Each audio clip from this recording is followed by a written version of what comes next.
তো যারা 2025 সালে উচ্চ মাধ্যমিকে দর্শন পরীক্ষা দেবে এবং দর্শন পরীক্ষা যদি ফুল টিউশন ফ্রিতে পড়তে চাও তো প্লিজ ফিলোসফি এইচএস উচ্চ মাধ্যমিক দর্শন ইউটিউব চ্যানেলটি সাবস্ক্রাইব করো, সঙ্গে ফুল টিউশনটা তোমরা প্রোফাইলটা ভিজিট করলেই অধ্যায় ধরে ধরে ক্লাসগুলো পেয়ে যাবে।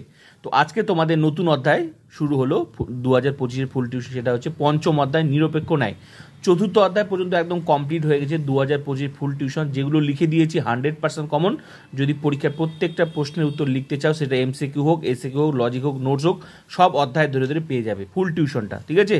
আর প্লিজ শেয়ার করবে। তো চলো, পঞ্চম অধ্যায় আজকে ক্লাস করা শুরু হয়ে গেছে, আজকে থেকে পঞ্চম অধ্যায় শুরু হয়ে গেল।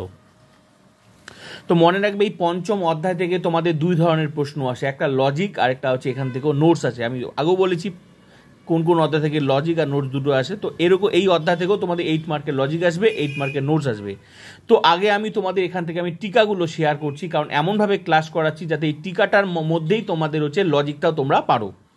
তো আজকে প্রথম আমি তোমাদেরকে করাচ্ছি নিরপেক্ষণের সংস্থান টিকা হিসেবে। টিকাটা 100% কমন, তোমরা মুখস্থ করবে, ঠিক আছে? 100% কমন। তো এই টিকাটা মুখস্থ করলে সঙ্গে এই টিকাটা থেকে নিরপেক্ষণের সংস্থান, এই সংস্থানগুলো কিন্তু লজিকে লাগবে। তাই নিরপেক্ষণের সংস্থানটা শুরুতে করলে তোমাদের আগে এই টিকাটাও মুখস্থ হয়ে যাচ্ছে, সঙ্গে লজিকটাও তোমরা পারবে। তো টিকাটা তোমরা দেখে নাও, এই টিকাটা 100% কমন, মুখস্থ করে নেবে। নামটা মনে রাখো, সংস্থান, নিরপেক্ষণের সংস্থান। তো আগে আমি তোমাদের টিকাগুলো করাবো, তারপর আমি লজিক করাবো 8 মার্কে। তো এই টিকা দুই ধরনের আসবে, একটা হচ্ছে 4-4 করে আসবে, 4-4 8, লজিকও 4-4 করে 8, আলটিমেটলি 8-এর আসবে, দুটো করে আসবে। তো একটা টিকা এটা পড়ো, এই এই এই টিকাটার মধ্যে আবার যে লেখা আছে সেগুলো আবার লজিকে লাগবে, মানে টিকাও হয়ে গেল এদিকে, লজিকটাও তোমার হয়ে যাবে। আর লজিক করার সময় সংস্থানগুলো লাগবে। তো মুখস্থ করা যাক। দেখো, ন্যায়ের দুটি আশ্রয়বাক্যে হেতুপদের বিভিন্ন প্রকার অবস্থানের ফলে ন্যায়ের যে বিভিন্ন আকার পাওয়া যায় সেই আকারকে ন্যায়ের সংস্থান বলে। আপাতত তোমরা মুখস্থ করো, যখন লজিকটা করাবো তখন তোমাদের কাছে এগুলো ক্লিয়ার হয়ে যাবে সংস্থানটা, ঠিক আছে? তো এটা টিকা হিসেবে তোমরা মুখস্থ করে নাও। সেই আকারকে ন্যায়ের সংস্থান বলে। দাঁড়ি সংস্থান 4 প্রকার, সেগুলি নিম্নে উল্লেখ করা হলো। তাহলে সংস্থান 4 প্রকার নিম্নে উল্লেখ করা হলো।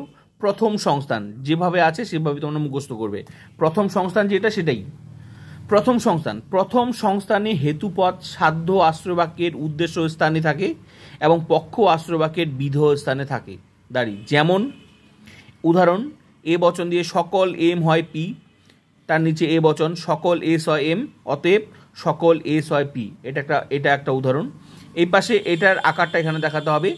এই যেটা উল্টা জেড যে আকারটা দেখছো না, উল্টা জেড, এটা হচ্ছে প্রথম সংস্থানের আকার। এই আকারটা দিতে হবে। তো প্রথম সংস্থান লিখে এরকম একটা উদাহরণ দিতে হবে, সঙ্গে এটা আকার, এটা হচ্ছে উল্টা জেড। তো আমি বললাম যে এটা আগে টিকাটা হিসেবে, আগের টিকাটা মুখস্থ করে নাও, যখন আমি লজিক করাবো তখন এটা কেন হলো তখন তুমি সেখানে বুঝবে। এই জন্য এমনভাবে ক্লাসটা করাচ্ছি যাতে তোমার টিকাটাও হয়ে গেল, এই 8 মার্কের টিকা হয়ে যাবে, সঙ্গে এরপর লজিক করাতে লজিকগুলো তোমাদের জলের মতো ক্লিয়ার হয়ে যাবে। তখন কেন এই আকারটা হলো, এই লাইনগুলো কি, সব ওখানে বুঝবে, ঠিক আছে? তো টিকা হিসেবে আগে মুখস্থ করো, কারণ এগুলো তোমাদের প্রথম ধাপে এগুলো লাগবে লজিক করার সময়, ওই জন্য তোমাদের টিকাটাই আগে মুখস্থ করতে হবে, ঠিক আছে? তো ক্লিয়ার হয়ে গেল। উল্টা জেড হিসেবে মনে রাখবে এই সিদ্ধান্তে এসপি এস এম এমপি, এইভাবে মনে রাখবে। এটা প্রথম সংস্থান আকার, কিন্তু এটা এই ছবিটা মনে রাখবে, এটা মানে প্রথম সংস্থান, ঠিক আছে? আর যেরকম উদাহরণ হচ্ছে সেরকম। এবার হচ্ছে দ্বিতীয় সংস্থান। দ্বিতীয় সংস্থান মানে হচ্ছে পয়েন্ট করে লিখবে, দ্বিতীয় সংস্থানে হেতুপদ উভয় আশ্রয়বাক্যের বিধেয় স্থানে থাকে। দাঁড়ি যেমন উদাহরণ দিতে হবে, সেম যেমন ওটা উদাহরণ দিয়েছিল, ওটা এটার আলাদা উদাহরণ দিতে হবে। ই বচন দিয়ে কোনো পি নয় এম, এ বচন দিয়ে সকল এস হয় পি, অতএব ই কোনো এস নয় পি।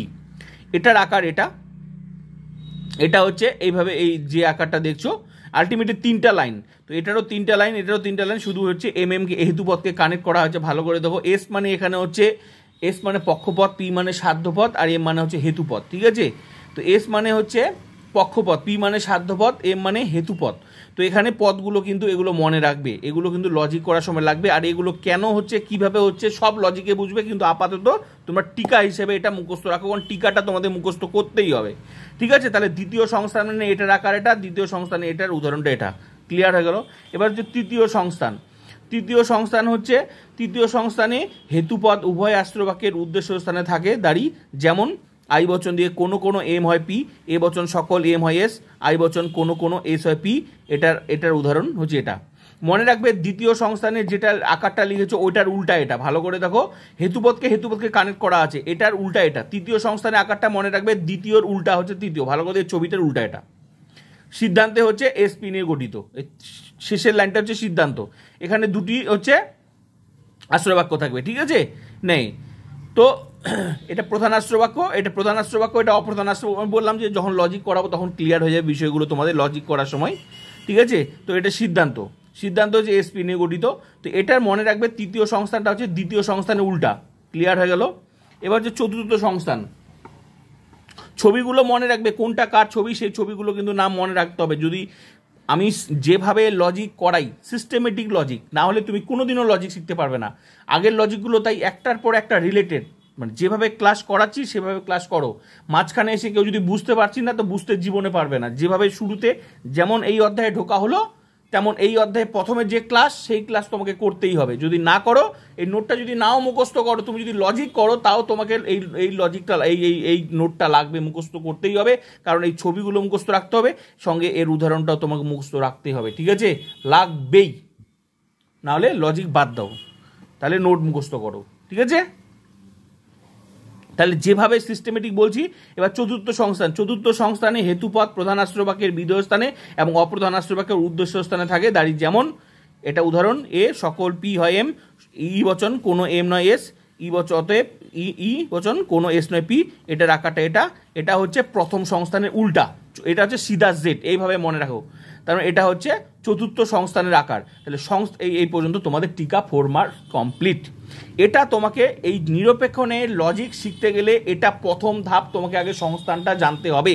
কারণ এই নিরপেক্ষণের যে লজিকটা আছে সেখানে কিন্তু যৌক্তিক আকার লাগে, সংস্থান লাগে, হ্যাঁ, যৌক্তিক আকারটা সাজাতে হবে, সংস্থান, মূর্তি, বৈধতা বিচার করতে হবে, দোষ বিচার করতে হবে। তো এগুলো তোমাদের এখানে এই লজিকে লাগবে। এটা মুখস্থ করার সাথে সাথে যেমন টিকাটা মুখস্থ হয়ে গেল, সঙ্গে লজিকের প্রাথমিক ধাপটাও তোমার কিন্তু লজিকের যেগুলো লাগবে জিনিস, সে স্ট্রাকচারগুলো, নিয়মগুলো এখানে তোমার জানা হয়ে গেল। তাহলে লজিক শিখতে গেলে এটা 100% লাগবেন। যেমন নোটে কাজে লাগছে ঠিক তেমনি লজিকও হয়ে যাচ্ছে। আর অনেকে যদি ভাবো যে আমি নোট করব না, তাহলে লজিক করব, তাহলে তোমাকে এটা অবশ্যই মুখস্থ করতে হবে। আর যদি তুমি ভাবো যে আমি লজিক করব, তাও তোমাকে এটা মুখস্থ করতে হবে, কারণ প্রথম ধাপ এটাই। তাহলে সংস্থানের এটা ক্লাস ভেরি ইম্পর্টেন্ট। একদিকে এটা টিকা হয়ে গেল, একদিকে হচ্ছে এটা নোটও হয়ে গেল। তো এটা হচ্ছে নিরপেক্ষণের সংস্থান নোট 4 মার্কস, এরকম দুটো আসবে, 4 4 8। তো বুঝাতে পারলাম? প্রত্যেকটা লজিক আমার পুরনো 2025-এর ফুল টিউশনটা দেখবে, সিস্টেমেটিক ক্লাস করেছে, অধ্যায়ে ধরে ধরে প্লেলিস্ট দেখবে, সুন্দর করে একটার পর একটা লজিক আসে রিলেটেড।